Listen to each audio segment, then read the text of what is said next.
नमस्कार, KP news 24 में आप सभी का स्वागत है। मैं पूजा आपके साथ। आइए सबसे पहले देखते हैं मुख्य समाचार।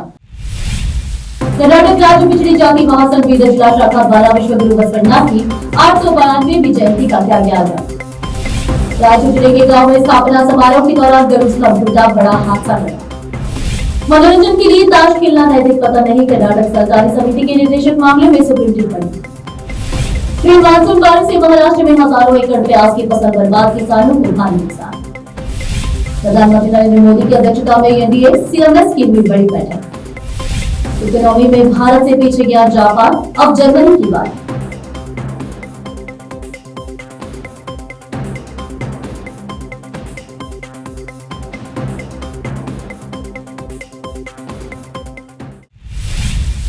समाचार विस्तार से। कर्नाटक राज्य पिछड़ी जाति महासंघ बीदर जिला शाखा द्वारा दलित उद्धारक एवं सांस्कृतिक नेता विश्व गुरु बसवण्णा की 892वीं जयंती का आयोजन शहर बीदर के डॉक्टर चन्नबसवा पट्टादेवरू रंग मंदिर में किया गया। इस कार्यक्रम की दिव्य उपस्थिति अखिल भारतीय लिंगायत हरलैया पेट बसव कल्याण एवं बसव सेवा प्रतिष्ठान की डॉक्टर गंगाबिका द्वारा प्रदान की गयी। इस कार्यक्रम का उद्घाटन वन पर्यावरण एवं जीव विज्ञान मंत्री तथा बीदर जिला प्रभारी ईश्वर खंडे ने किया। कार्यक्रम की अध्यक्षता हरलैया समाज के महासचिव राजकुमार तेरे करने की।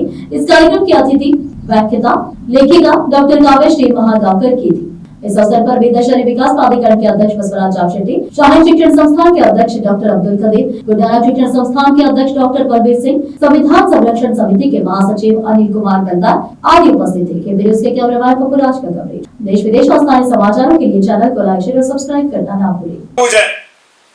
ವೈಜ್ಞಾನಿಕವಾಗಿ ಇವತ್ತು ಇಂಡಿಯನ್ ಇನ್ಸ್ಟಿಟ್ಯೂಟ್ ಆಫ್ ಸೈನ್ಸ್ ಸಂಶೋಧಕರ ಕಡೆಯಿಂದ ಇದನ್ನು ಪರೀಕ್ಷೆ ಮಾಡಿಸಿ ಪ್ರಾಯೋಗಿಕವಾಗಿ ಈಗಾಗಲೇ ಮಾಡಿದ್ದೇವೆ। ಈ ನೂತನ ಅನುಭವ ಮಂಟಪದಲ್ಲಿ ಇದರ ತರಬೇತಿ ಇಷ್ಟಲಿಂಗ ಪೂಜೆ ಮಾಡುವಂತದಕ್ಕೆ ತರಬೇತಿ ಕೊಡುವಂತ ಒಂದು ಕೇಂದ್ರ ಅಲ್ಲಿ 1 ವರ್ಷಗಳ ಒಳಗಾಗಿ ಅದನ್ನು ನಿರ್ಮಾಣ ಮಾಡ್ತೇವೆ, ಪೂರ್ಣ ಮಾಡಿ ಲೋಕಾರ್ಪಣೆ ಮಾಡ್ತೇವೆ। ಅದರ ಮುಖಾಂತರ ಇವತ್ತು ಯುವ ಶಕ್ತಿ ಏನಿದೆಯಲ್ಲ ಅವರಿಗೆ ಉತ್ತಮವಾದಂತಹ ವಿಚಾರಗಳು ಅವರಲ್ಲಿ ಬರುವಂತಹ ರೀತಿಯಲ್ಲಿ, ಅವರಲ್ಲಿ ಏಕಾಗ್ರತೆ ಬರುವಂತಹ ರೀತಿಯಲ್ಲಿ ಅವರಿಗೆ ಸಿದ್ಧತೆ ಮಾಡುವಂತದಕ್ಕೆ ಎಲ್ಲಾ ರೀತಿಯ ಯೋಜನೆಯನ್ನು ಹಾಕಿಕೊಂಡಿದ್ದೇವೆ ಅನ್ನುವಂತ ಮಾತನ್ನು ತಮ್ಮೆಲ್ಲರಿಗೆ ಹೇಳಲಿಕ್ಕೆ ಬಯಸ್ತಾ ಇದ್ದೇನೆ। ಅದೇ ರೀತಿಯಲ್ಲಿ ಇವತ್ತೇನು ಶರಣರಿದ್ದಾರೆ, ವೃತ್ತಿಗೆ ಗೌರವ ಬರಬೇಕು ಅಂತ ಹೇಳಿದ್ರೆ 770 ಶರಣರು ಏನೇನು ವೃತ್ತಿಗಳು ಮಾಡ್ತಿದ್ರು ಇಲ್ಲೆಲ್ಲ ನಮ್ಮಲ್ಲಿ ಕೂತಿದ್ದಾರೆ ಮೇಲೆ।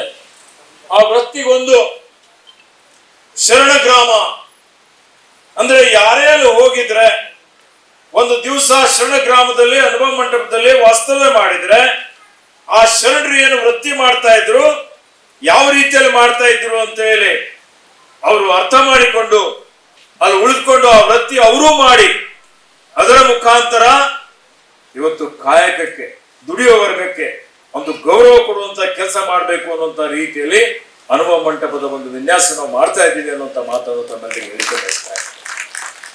ಹಾಗೆ ಇವತ್ತು ಯಾವ ರೀತಿಯಲ್ಲಿ ನಾವು ನೋಡ್ತಾ ಇದ್ದೇವೆ, ಬಹಳ ಕಡೆ ನಶಿಸಿ ಹೋಗುತ್ತಿರುವಂತಹ ಒಂದು ಕುಟುಂಬ ವ್ಯವಸ್ಥೆ।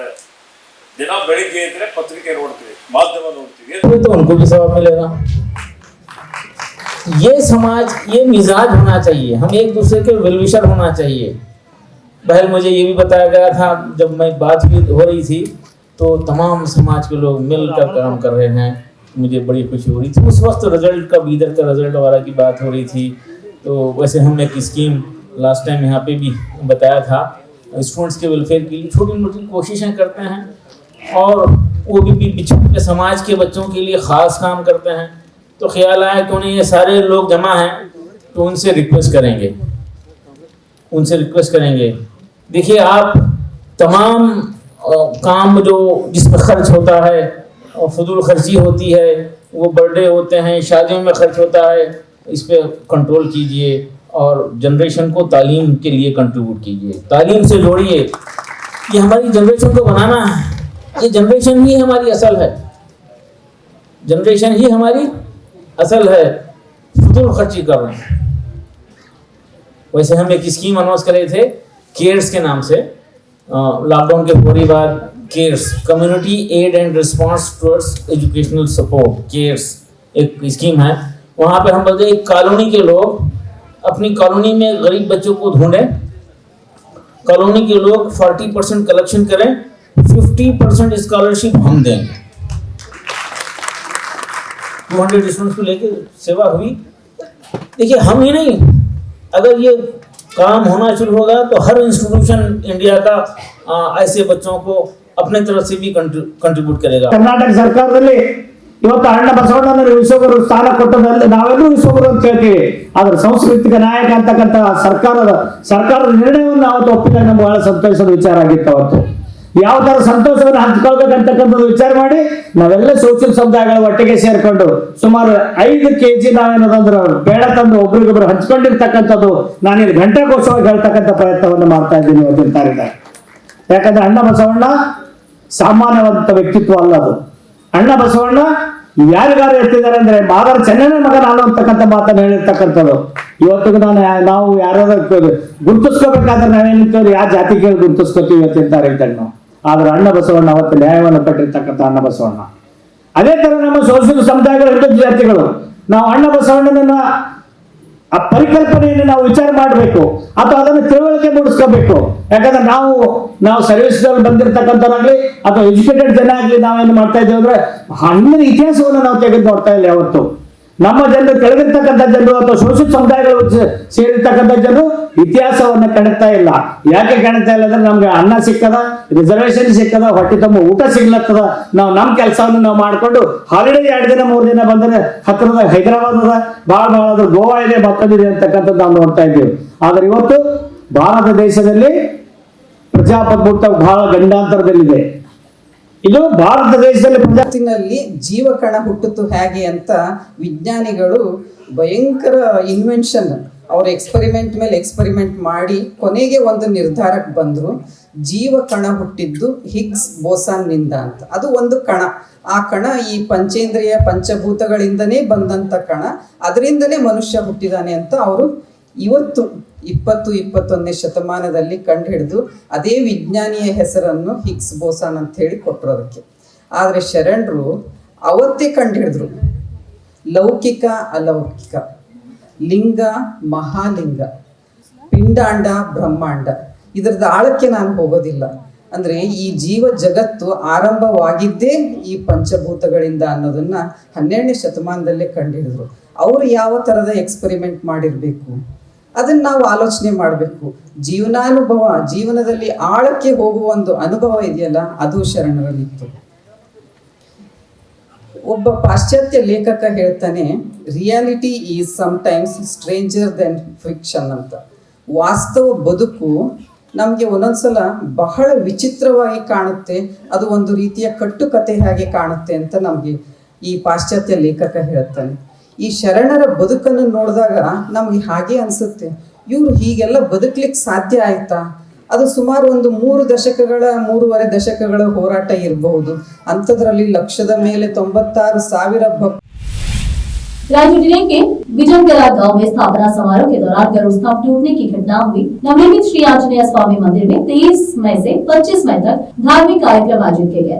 आज आंजनेय स्वामी मूर्ति की स्थापना और गरुड़ स्तंभ, मीनार और कलश की पूजा सहित विभिन्न अनुष्ठान किए गए। मंदिर के सामने मुख्य पुजारी, गणमान्य व्यक्तियों और ग्रामीणों की मौजूदगी में 35 फुट ऊंचा गरुड़ स्तंभ स्थापित किया जा रहा था। क्रेन की मदद से गरुड़ स्तंभ स्थापित करते समय यह स्तंभ टूट गया। इस घटना में किसी के हताहत होने की खबर नहीं है।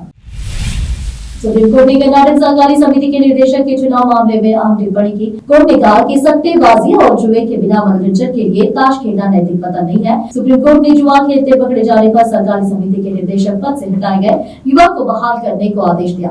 न्यायमूर्ति सूर्यकांत और न्यायमूर्ति एन कोटेश्वर सिंह की पीठ ने कहा कि कर्नाटक की government porcelain factory employees housing co operative society limited के निर्देशक मंडल, जिसमें निर्वाचित हनुमंतरायप्पा पैसे पर बिना किसी सुनवाई के कथित तौर पर 200 रुपए का जुर्माना लगाया, जब वे कुछ लोगों के साथ सड़क किनारे बैठकर ताश खेलते पकड़े गए। पीठ ने कहा कि हमें नहीं लगता कि हनुमंतरायप्पा के खिलाफ लगाए गए आरोपों में नैतिक पतन शामिल है, क्योंकि नैतिक पतन तब माना जाएगा जब कोई कार्य भ्रष्टता के साथ किया गया। पीठ ने कहा कि हनुमंतरायप्पा आदतन जुआरी नहीं थे। ताश खेलने के कई रूप है, इसीलिए यह नहीं कहा जा सकता कि हर तरह से ताश खेलने से नैतिक पतन होता है, खासकर जब इसे मनोरंजन के तौर पर खेला जाता है। हमारे देश के अधिकांश हिस्सों में जुआ या शर्त के बिना सरल तरीके से ताश खेलना एक गरीब आदमी के मनोरंजन का स्रोत माना जाता है। शिवसेना नेता प्रियंक चतुर्वेदी ने कहा कि संदेश साफ है, पाकिस्तान आज आतंकवाद का गढ़ और वैश्विक आतंकवाद का केंद्र बन चुका है। चाहे साजिश हो, प्रशिक्षण, हथियारों की आपूर्ति या संरक्षण, हर स्तर पर पाकिस्तान शामिल रहा है। ओसामा बिन लादेन और हाफिज सईद जैसे आतंकियों का सीधा संबंध वहीं से रहा है। अब समय है कि एक वैश्विक गठबंधन बनाकर पाकिस्तान को अंतर्राष्ट्रीय स्तर पर अलग थलग किया जाए और जवाबदेही तय की जाए। यदि आतंकवाद के प्रति जीरो टॉलरेंस अपनाया गया तो पाकिस्तान की कोई सफाई उसे बचा नहीं सकेगी। जिस तरीके से पाकिस्तान आतंकिस्तान बन गया है और ग्लोबल हब ऑफ टेररिज्म है, जिसकी शुरुआत पाकिस्तान से होती है, ट्रेनिंग से लेकर वेपनाइजिंग से लेकर और संरक्षण तक होती है, चाहे वो अलकायदा के ओसामा बिन लादेन हो या हाफिज सईद हो, सभी का जड़ जो है पाकिस्तान में मिली है। तो दुनिया भर में हमें ये मैसेज है, हमारा क्लियर मैसेज है कि एक ग्लोबल अलायंस बनाने की जरूरत है, पाकिस्तान को आइसोलेट करने की जरूरत है, एक अकाउंटेबिलिटी तय करने की जरूरत है और जीरो टॉलरेंस टू टेररिज्म जो वो लेंगे, कमिटमेंट लेंगे, उसी से ही पाकिस्तान कमजोर होगा, उनका आतंकिस्तान खत्म होगा। अब फिलहाल एक छोटा सा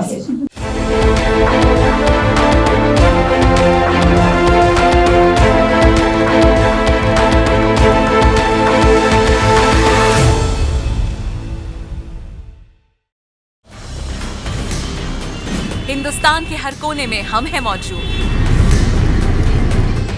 24 घंटे हालात पर गहरी नजर, खबरों से जुड़े चुपते सवालात और आपको दिखाता है धार्मिक, सामाजिक, राजनीतिक,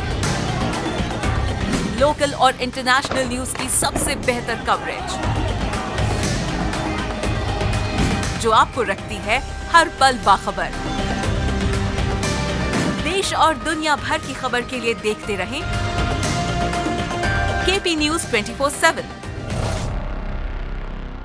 नूर एजुकेशन ट्रस्ट बीदर की ओर से चलाए जाने वाला Noor MEd and BEd college Bidar, recognised by NCTE Delhi and affiliated to Bidar University, Bidar. Admission are open for the academic year 2023-24. विशेषज्ञ और सक्षम शिक्षकों द्वारा शिक्षा प्राप्त करने के लिए नूर एमएड एंड बीएड कॉलेज में दाखिला लें और शांत वातावरण में शिक्षा प्राप्त करें। बीदर शहर में बेहतर शिक्षा का एकमात्र केंद्र Noor MEd and BEd college, Shahpur gate, Bidar. Phone numbers 9945283920, 8482221297।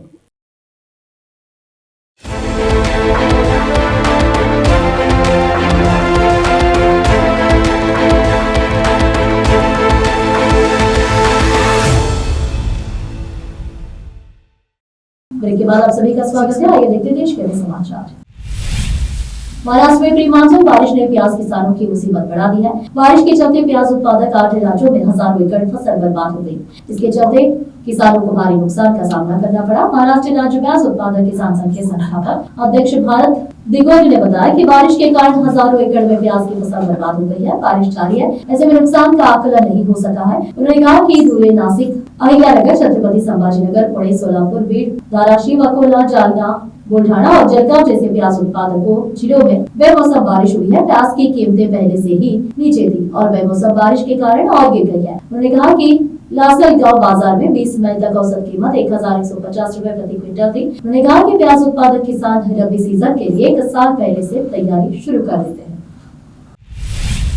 प्रधानमंत्री नरेंद्र मोदी की अध्यक्षता में रविवार को राष्ट्रीय जनता गठबंधन एनडीए के मुख्यमंत्री और उप मुख्यमंत्रियों की एक महत्वपूर्ण बैठक दिल्ली स्थित अशोक होटल में हो रही है। जानकारी के अनुसार बैठक हुई। इस बैठक का उद्देश्य विकसित भारत एट 2047 की रूपरेखा तैयार करना और सुशासन के मॉडल पर साझा रणनीति बनाना है। बैठक की शुरुआत में जेपी नड्डा अपनी बात रखेंगे। इस बैठक में आंध्र प्रदेश के मुख्यमंत्री चंद्रबाबू नायडू और पुडुचेरी के मुख्यमंत्री नहीं पहुंचे। बैठक में एनडीए के तहत शासित 20 राज्यों के करीब 20 मुख्यमंत्री और 18 उप मुख्यमंत्री शामिल हो रहे हैं। यह बैठक पूरे दिन चली। विकसित भारत एट 2047 केंद्र सरकार की योजना है, जिसके तहत लक्ष्य है कि 2047 तक भारत को समृद्ध, समावेशी और आत्मनिर्भर राष्ट्र बनाना है। इस अभियान को जमीनी स्तर पर लागू करने के लिए राज्यों की भूमिका को निर्णायक माना जा रहा है। बैठक में जातिगत जनगणना, ऑपरेशन सिंधु जैसे मुद्दों पर भी चर्चा हुई। जिला प्रतापगढ़ की ग्राम पंचायत कुल्हे के अंदर मनरेगा श्रमिक महिला व किसान भाइयों को आय को बढ़ाने व राज्य सरकार द्वारा संचालित योजनाओं के बारे में विस्तार पूर्वक जानकारियां दी गई। संजीवनी सेवा संस्थान के द्वारा किसान भाई की आय को किस तरह से बढ़ाया जा सकता है, वे चल रही सरकारी योजनाओं के फायदे उठाने के लिए बैठक कर विस्तार पूर्वक जानकारियां बताई और संस्थान द्वारा जिले में चलाए जा रहे साजन मोरंगा की खेती के लिए किसानों को बढ़ावा देने हेतु प्रेरित किया गया। संस्थान कार्यक्रम समन्वयक अभय सिंह ने बताया कि किसान भाई जब तक नई तकनीकों को अपना कर खेती नहीं करेंगे, किसान भाइयों के आय में वृद्धि नहीं हो सकती है और किसान लगातार तभी भाव की वजह से तो कभी फसल का अच्छा उत्पादन नहीं होने से बहुत नुकसान हो रहा है और जितना खेती में खर्चा होता है उसके बराबर का भी उत्पादन किसान भाई नहीं ले पा रहा है। इसीलिए संस्थान द्वारा जिला प्रतापगढ़ के अंदर औषधि खेती सर्जन की खेती को बढ़ावा देते हुए किसान भाइयों को गाँव गाँव जाकर प्रेरित किया जा रहा है, जिसमें कम खर्च पर किसान भाइयों को अत्यधिक उत्पादन होगा तथा साथ ही अन्य पारंपरिक फसल भी किसान भाई अपने खेतों में कर पाएंगे, जिसके लिए संस्थान द्वारा प्रत्येक ग्राम पंचायत पर गाँव के किसान भाइयों का चयन किया जा रहा है व संस्थान द्वारा पंजीयन किया जा रहा है। इसके साथ ही महिलाओं को स्वरोजगार से जोड़ने के लिए संस्थान द्वारा प्रत्येक ग्राम पंचायत पर एक महिला सखी का चयन कर लाभान्वित किया जा रहा है। इसके साथ ही सभी किसान भाइयों को व महिलाओं को बताया गया कि ग्रामीण इलाकों में कुछ फर्जी संस्थान जिनके ऑफिस प्रतापगढ़ में भी नहीं है और वह ग्रामीण इलाकों में महिलाओं को लगाकर महिला लाडली योजना व महिला सशक्तिकरण के नाम से फर्जी फॉर्म भर रही है और महिलाओं को गुमराह कर रही है। ऐसी महिलाओं से व इस तरह की संस्थाओं से सभी को अपना बचाव करना है और किसी भी तरह के आवेदन नहीं भरवाने हैं। वह फॉर्म के नाम से 550 रुपए लेकर महिलाओं के साथ लूट कर रही है। वह महिलाओं को चंद लालच कमीशन देकर ये फर्जी कार्मिक बनाकर जिले में बिना सरकारी प्रशासन को जानकारी दिए हुए गाँव-गाँव में घूमकर काफी महिलाएं कार्य कर रही है। इस तरह के महिला कार्मिकों से सावधान रहने को कहा गया। मनरेगा में कार्य कर रहे श्रमिकों ने अपनी बात कही। सुभाष शर्मा, जानकीलाल, शिवलाल लोहार, गणपत, पुष्पा सुधार, तुलसीबाई कुमावत सभी ने मनरेगा के भुगतान को बढ़ाया जाए इसके बारे में जानकारी दी। मेरा नाम सुभाष शर्मा है, मैं पुणे का निवासी हूँ और साइड ये अभी राजपुरा खेल ग्राउंड में चल रही है सफाई का कार्यक्रम। प्रशासन से यही मांगे कि एक तो हमारी मजदूरी जो है वो बहुत कम है, तो 260 ही है, लेकिन हर मजदूर वर्ग ये चाहता है कि कम से कम 300 रुपये प्रतिदिन मजदूरी होनी चाहिए और गर्मी अधिक है। प्रशासन से ये भी मांगे कि छाँव की व्यवस्था प्रशासन करे। अभी आपका मेरा नाम पुष्पा। यहाँ पे मनरेगा का जो काम चल रहा है, इसमें क्या दिहाड़ी मिलती है और आपको कितनी दूर से आना पड़ता है? 3-4 किलोमीटर। क्या लेबर मिल रही है आपको? मेरे को 200 में 5 कम।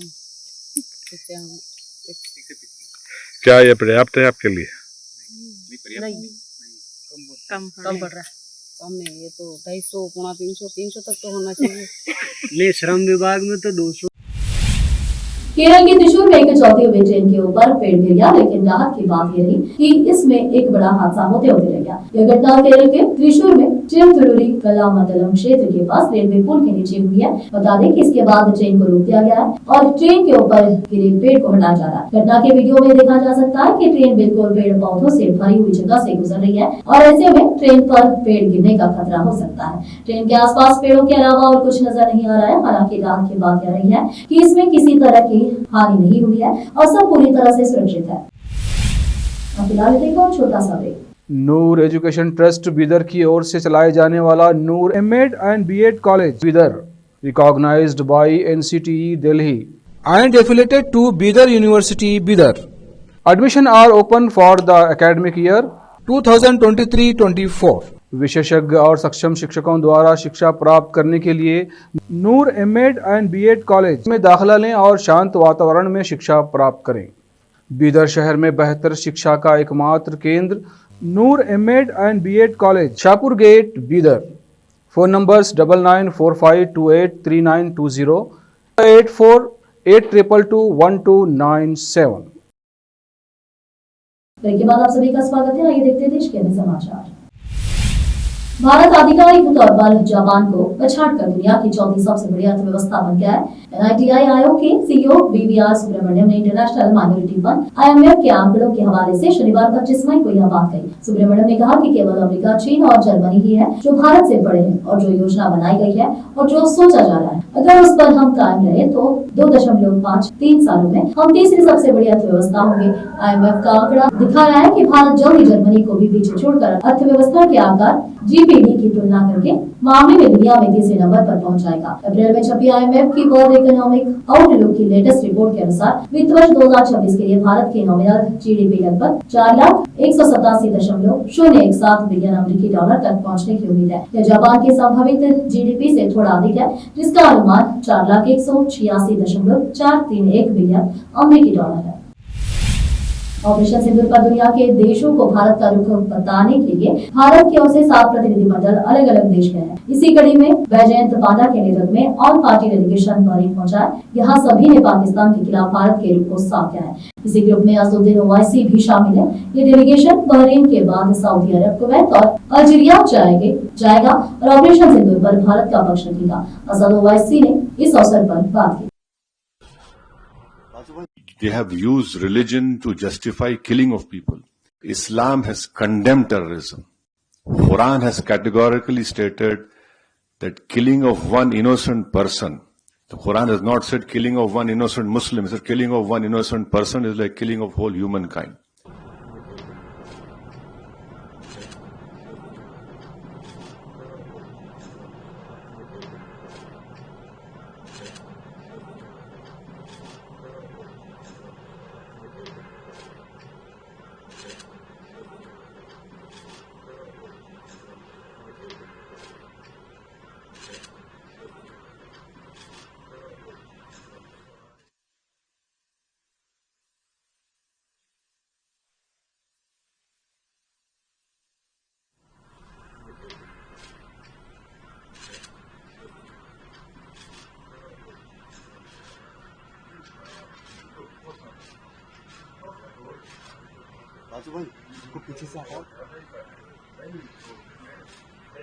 The truth is that these terrorist organizations have justified killing of innocent people in India, and they have out of context quoted Quranic verses. They have out of context quoted the hadith of Prophet Muhammad sallallahu alaihi wasallam, and in our opinion, there is no difference between these terrorist organizations in Pakistan and the ISIS Takfiri ideology. This we must remember. This is a menace to the whole humankind, and we have to put an end to it, because they have used religion to justify killing of people. And the whole world knows that Islam has condemned terrorism. Quran has categorically stated that killing of one innocent person, the Quran has not said killing of one innocent Muslim, it said killing of one innocent person is like killing of whole humankind. This, one must remember, and they have constantly used this to justify their terrorism.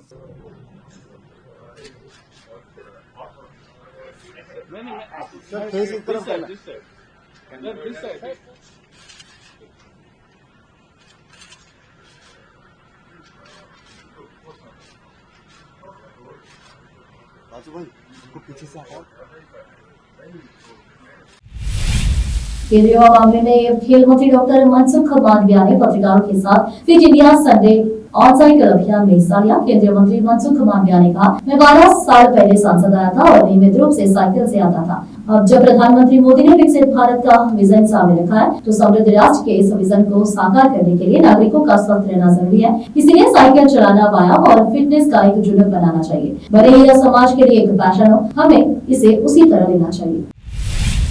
आखिर में एक बार देखते हैं मुख्य समाचार। कर्नाटक राज्य पिछड़ी जाति महासंघ बीदर जिला शाखा द्वारा विश्व गुरु बसवन्ना की 892वीं जयंती का किया गया।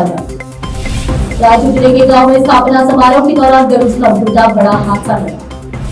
मनोरंजन के लिए ताश खेलना नैतिक पता नहीं, कर्नाटक सहकारी समिति के निदेशक मामले में सुप्रीम टिप्पणी।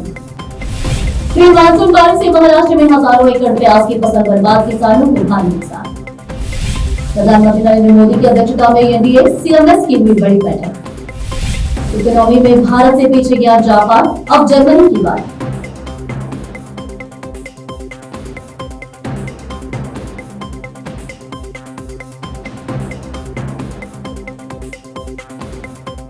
देश प्रदेश और स्थानीय समाचारों के लिए केबी न्यूज़ 24/7 को लाइक, शेयर और सब्सक्राइब करना ना भूलें। धन्यवाद।